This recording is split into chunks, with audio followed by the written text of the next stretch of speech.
දැන් පහුගිය දවස්වල ගරු නියෝජ්‍ය කතානායකතුමනි මං ගියා මිහින්තලේ. කටුසෑයේ මල් ආසනේ කඩලා. කටුසෑයේ මල් ආසනේ කඩලා පහුව දෙවිලා හයි කළා. ගමේ අය කතා කරාම. අනිත් පැත්තේ මිහින්තලේ හාමුදුරුවෝ අපිට දොස් කියනවා. පන්සලට ගියාම. hina වෙන්න එපා. හාමුදුරුවෝ නමක් කිව්වම අහන් ඉගෙන ගන්න. මගේ මහා සංඝරත්නයේට ගරු කතානායකතුමනි අවවාදයක් දෙනවා නම් උන්වහන්සේගේ දේශපාලනය හෝ මිහින්තලේ කියන්නේ මිහිඳු හාමුදුරුවෝ වඩපු තැන මිසක් මේ දේශපාලනය කරන තැනක් නෙවෙයිනේ. ඉතින් ඒ කියන දේ අහන් ඉන්න කොන්දක් නැත්තම් ආත්ම ශක්තියක් නැත්තම් දේශපාලනය කරන්න එපා.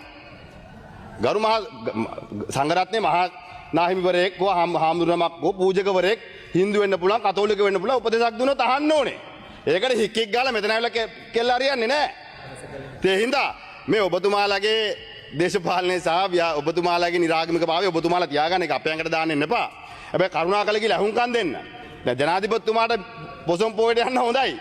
ගිහලා අවවාදයක් දුන්නා මෙතුමාලට තමයි ඇඟේ අමාරුව තියෙන්නේ. ඒ හින්දා කරුණාකරලා ඒ පන්සල් වලට ගිහලා උන්වහන්සේලා මහ දකින්න. ආගමික නායකයෝ කියන දේ අහන්න මේ අධ්‍යාපනය වෙනස් කරන්න. ඒක ප්‍රශ්නයක් නෙවෙයි.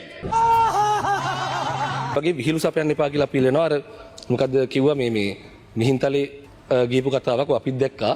ඒ ගියපු වෙලාවේ තමයි අර මේ මිහින්තලේ හාමුදුරුවෝ කියද්දි මේ අර ඔබතුමාගේ පියා හොරකම් කරත් රට හැදුවනේ කියලා ඔව් ඔව් කියලා සාදු කිව්වා. හරිද? එහෙම පුත්තු. මෙතන ඇවිල්ලා කියනවා මේ එහෙම. දැන් අර හොඳයි එතුමා තව කතාවක් මතු කරා අර මේ මොකද අද කකුලුව ගැන පාඩමක් කිව්වනේ. අද අතර අපේ මේ 50 සංශෝධනයේ මඩ කකුලුව ගැන කතා කරන් තියෙනවානේ. එතකොට මේ මඩ කකුලුව ගැන මේ වෙනත් කාරණයක්. ඒ වුණාට අර එතුමා කිව්වා අර කකුලුව හරහට යනවා කියලා. ඒකේ තව කැලලක් තියෙනවා. ඒ ජනප්‍රවාද තියෙන කකුලුව හරහට යනවා කියලා විතරක් නෙමෙයි මන්ත්‍රීතුමනි. ඒකේ තියෙනවා කකුලුව හරහට යන ගමන් පැටවුන්ට කෙලින් යන්න කියලා දෙනවා කියලා. ඒකට ඇත්තටම මෙතුමලා රාජපක්ෂලට උනේ හරහට ගියා. අර මන්ත්‍රීතුමා තව විනාඩි දෙකක් කාලයක් හරහට ගියා පැටවුන්ට කෙලින් යන්න කියලා දුන්නෙත් නැහැ. ඒතකොට පැටවුත් හිතන් ඉන්න ඒ විදිහටම හරහට ගිහලා මේකෙන් එහාට යන්න පුළුවන් වෙයි කියලා. ඉතින් අපිට කියන්න තියෙන්නේ ගිහිල්ලා බලන්න. ගිහිල්ලා බලමු කොහොමද ඊට පස්සේ ওই විදිහට ගිහලා යන්න පුළුවන්ද කියලා. නැත්නම් අඩුම තරමේ දැන් හරි මේ මහා පොළොවට බහැලා සාමාන්‍ය විදිහට දේශපාලනය කරන්න වෙනස් කරන්න කියලා දේශපාලනය කරන කටයුතු කරන්න කියලා අපි ඉල්ලා සිටින අඩුම තරමේ. ඒතකොට නිකන් මේ වගේ හැමතිස්සෙම හැම එකටම මොකක් හරි කියන්න ඕන කියලා එකක් නැහැ. යම් දෙයක් වෙනවා නම් යම් දෙයකට හොඳ නම් ඒක හොඳයි කියන්නත් පුළුවන්. ඊට පස්සේ කටවහගෙන ඉන්නත් පුළුවන්. හැමදාම මම මොකක් හරි කියන්න ඕන කියලා එකක් නැහැ නේ. එතකොට එහෙම කටවහගෙන ඉන්නත් පුළුවන්. මේ වීඩියෝ නම්බෝ ඊට පොඩ්ඩක් බේර ගන්නත් පුළුවන්.